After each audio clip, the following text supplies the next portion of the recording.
All right. Hello, everybody, and welcome, Kelsey. So glad to be with you. Kelsey is a trauma resolution coach who was an assistant coach in a course I went through last spring and summer hmm, on being free from normal developmental trauma, I guess is what we could say, to live your best life. And Kelsey, is there anything else you'd like to say about yourself? Yeah, so just share a little bit more about my work. Yeah, why don't you share more about your work? Sounds great.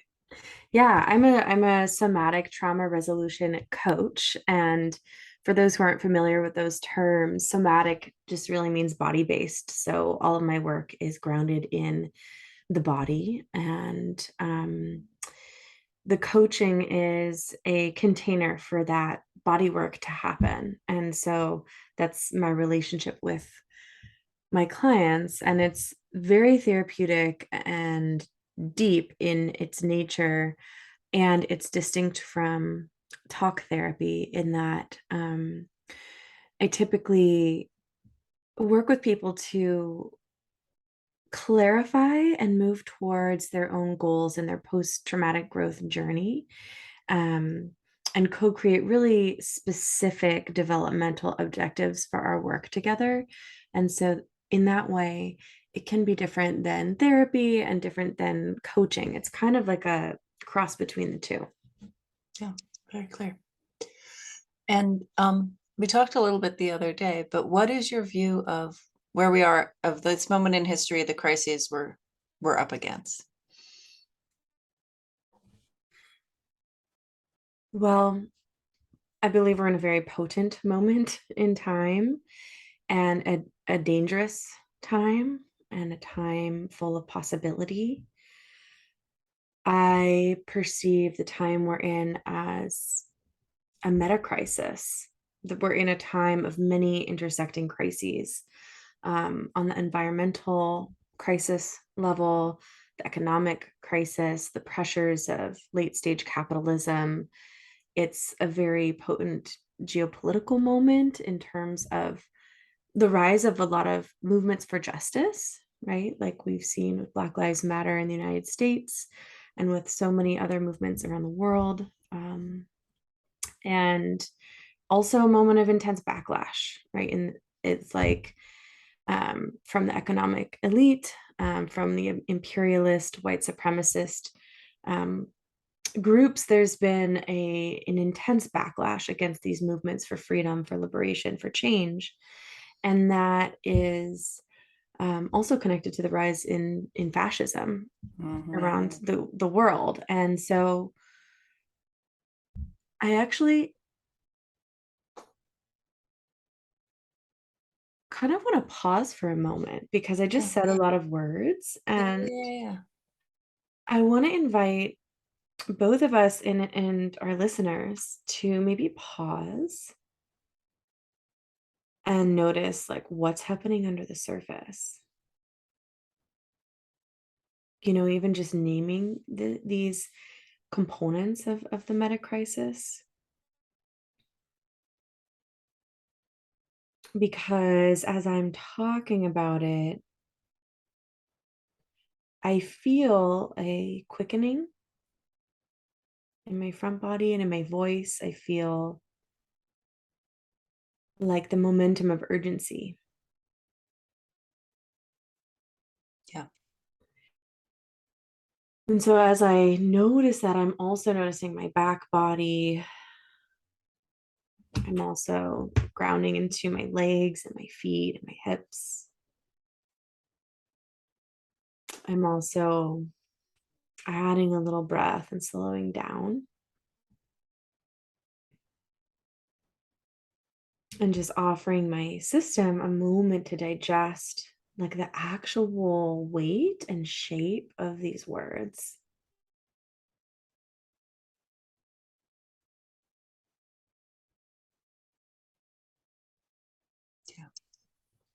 Yeah. And I'm curious if you would like to share if you're noticing anything for you under the surface.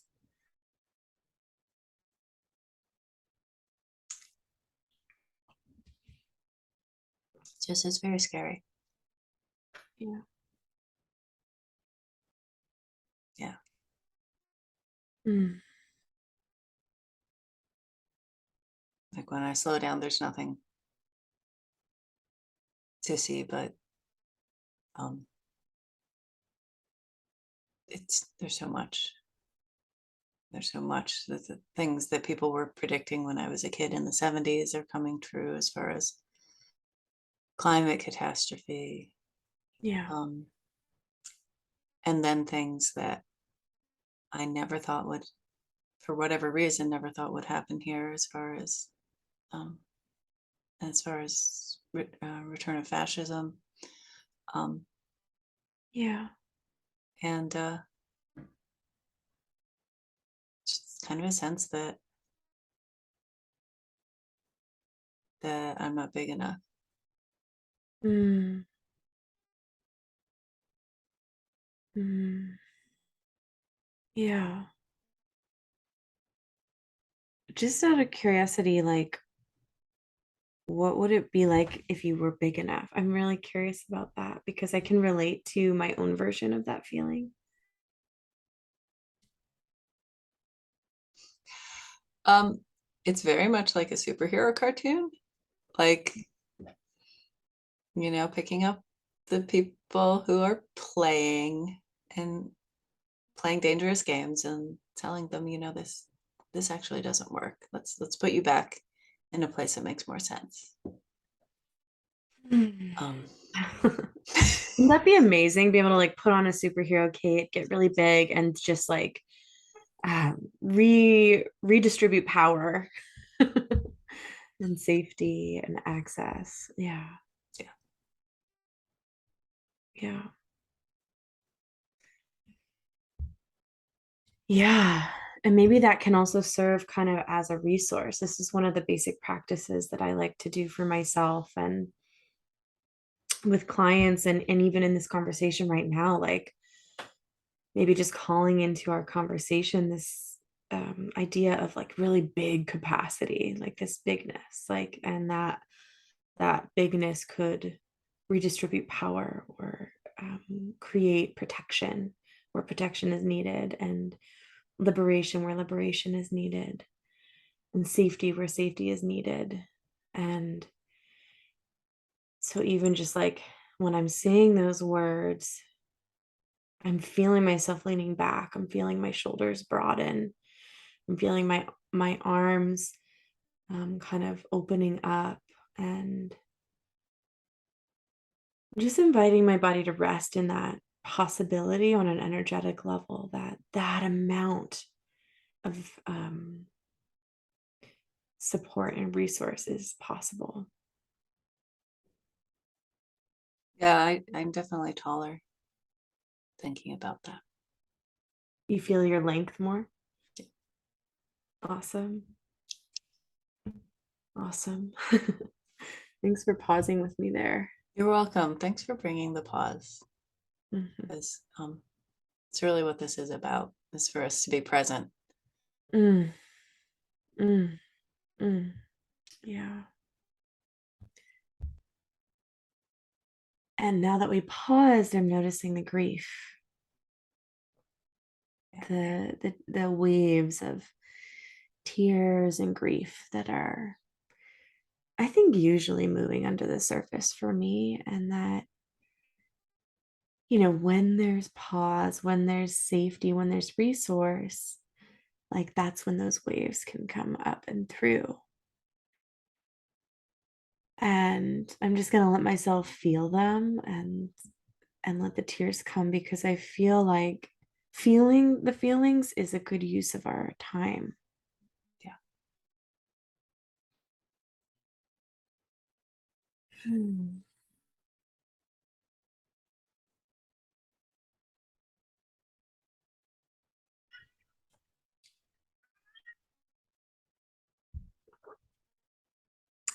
Yeah. Let a cat in.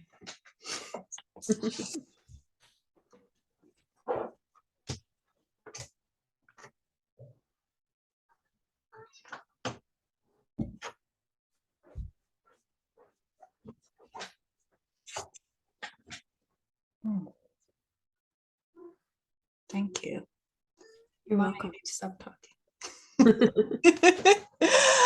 Okay. Um, so I think the activity we did really relates to the next question I was going to ask, which is like, how do the crises impact our nervous system? And then, kind of in the other direction, how does the nervous system impact our ability to be effective? Ooh. I It's a love big this question. question. Yeah. And it brings to mind a quote from one of my favorite activists and performers and artists named Alok Manon. Are you familiar with their work? No. Um, so Alok says, people mistake dissociation as a personality and armor as a body. I'll say that one more time. People mistake dissociation as a personality and armor as a body. And I really see this. Alok is a trans activist and speaker and comedian and brilliant educator. And I think a lot of what they're pointing to here is the level of somatic and cognitive dissonance in our world and in our own bodies. There's like a really high level of forgetting, of social amnesia, collective forgetting about the impact of fascism, for example. Um, and some people might remember more than others. Mhm. Um, I think this really has to, the cognitive dissonance is kind of like this gap between um, kind of what we know to be true in our heads and what we feel to be true in our bodies. And it's really complex right now because, and I have a lot of compassion for how this can happen. So I think it's really difficult for human beings to be with and feel pain.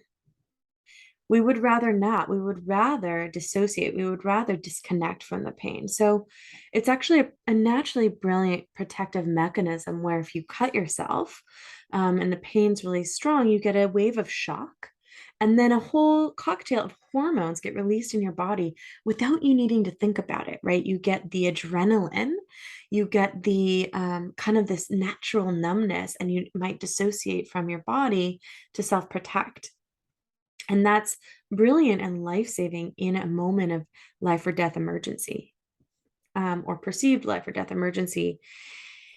And it's kind of like when we have that urgency and that adrenaline flooding our systems 24/7 because we're looking or scrolling and we're seeing the news cycle, and our bodies, our neuroception doesn't know the difference between witnessing something and experiencing it.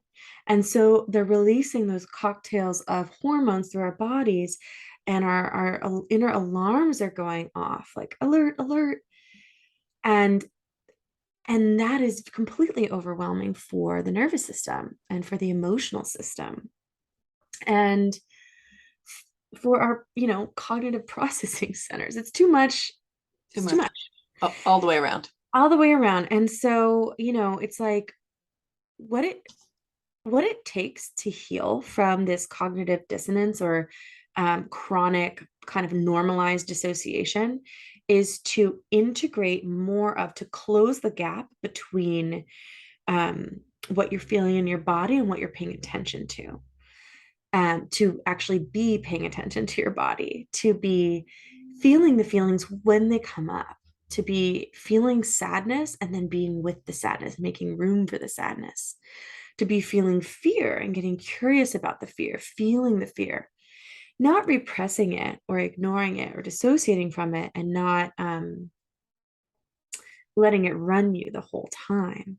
It's really this way of working with our emotions, of being one with our emotions, being a person in a body who feels emotions, which are basically just sensations moving in waves throughout our bodies.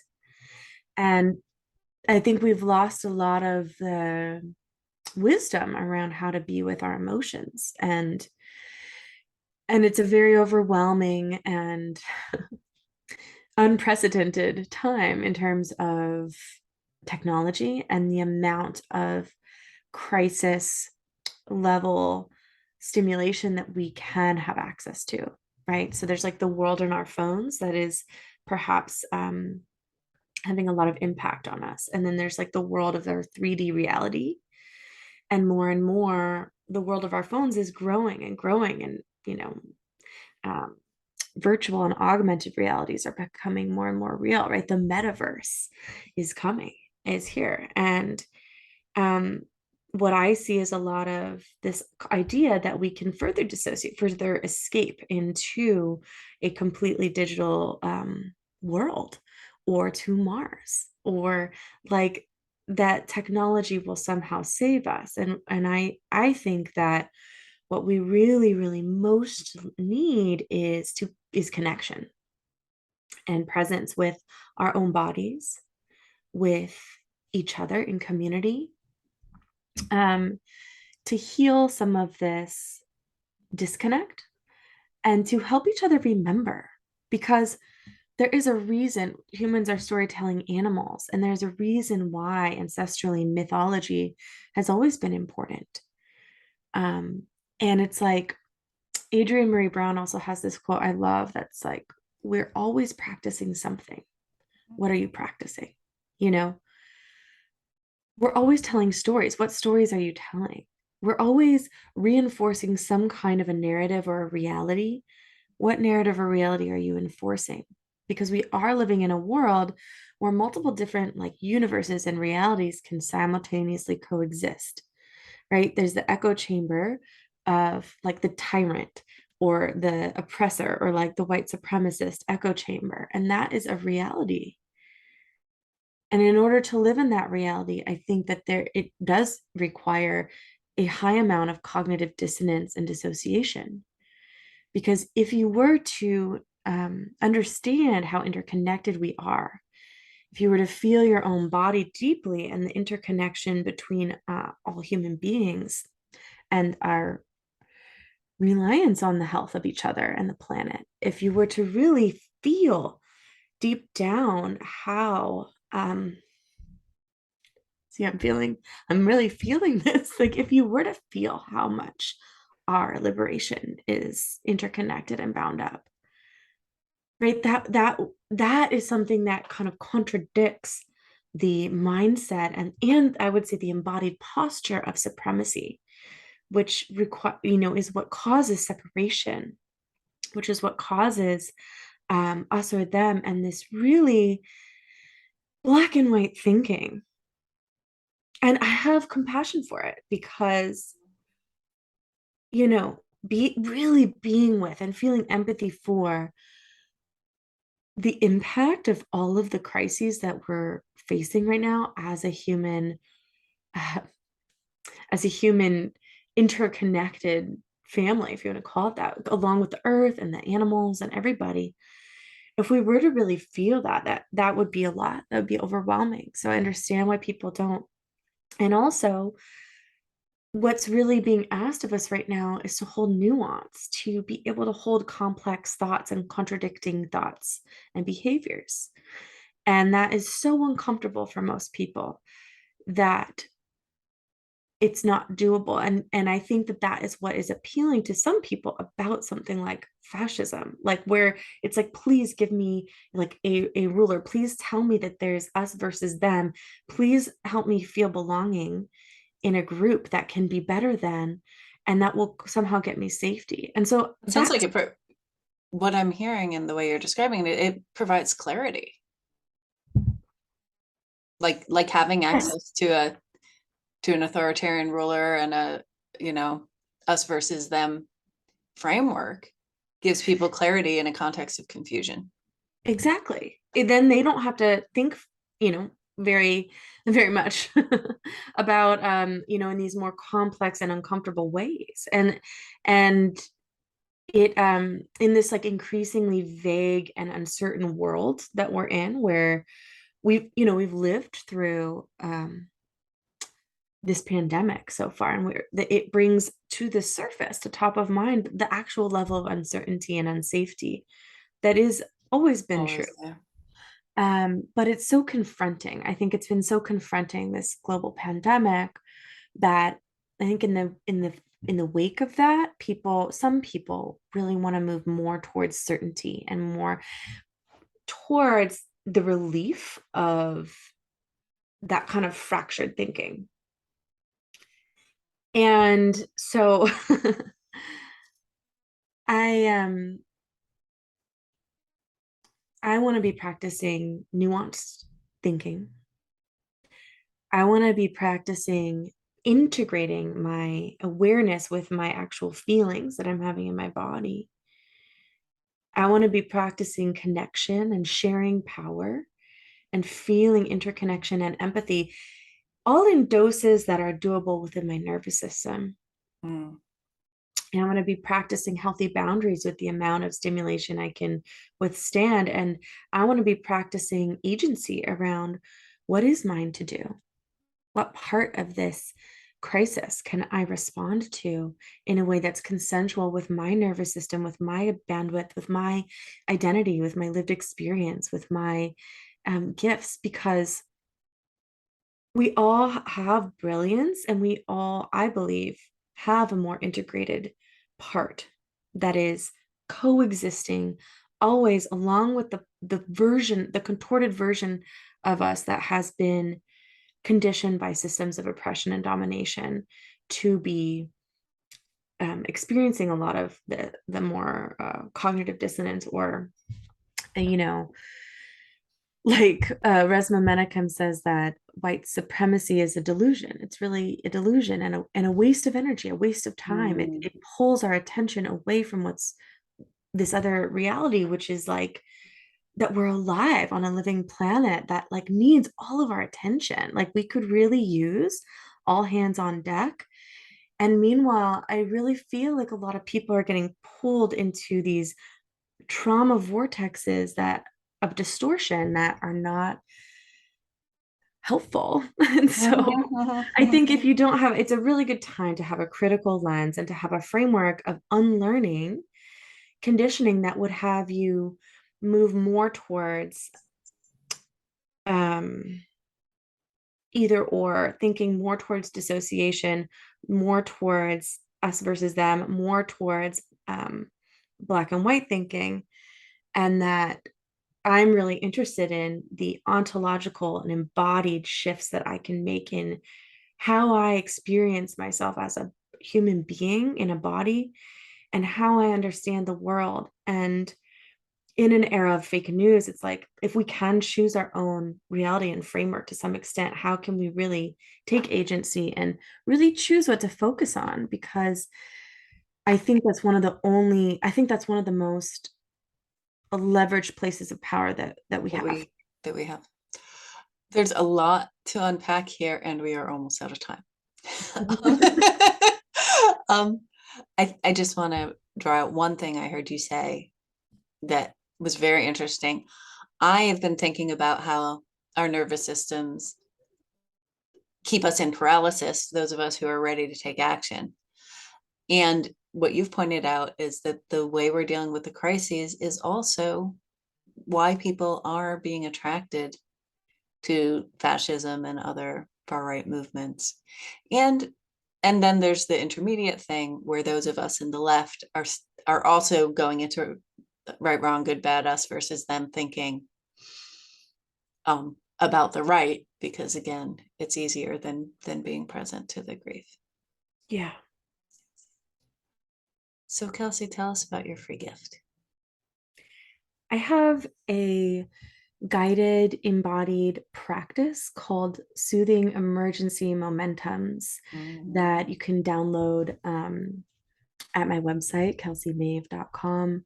And this is a guided practice to work with either a momentum of speed or urgency or crisis that you feel rising under the surface, or alternatively, a momentum of freeze or stuckness. And it will help guide you back towards that middle where you can access more of a healthy nervous system state of flow, of alertness and relaxation.